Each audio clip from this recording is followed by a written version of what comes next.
Na ikitokea siku umegombana baina yako na mpenzi wako, put on your mind, mpenzi wako kama mmegombana, usichukue maamuzi ya kwenda kwa marafiki zako ili waweze kukupa ushauri.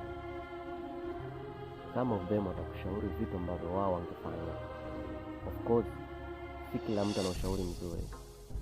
So, kitu ambacho unafaa kufanya, kaa chini, fikiria. Ni kitu gani ambacho unafaa kufanya? Ukishindwa, jaribu kunyamaza na mkabidhi Mwenyezi Mungu.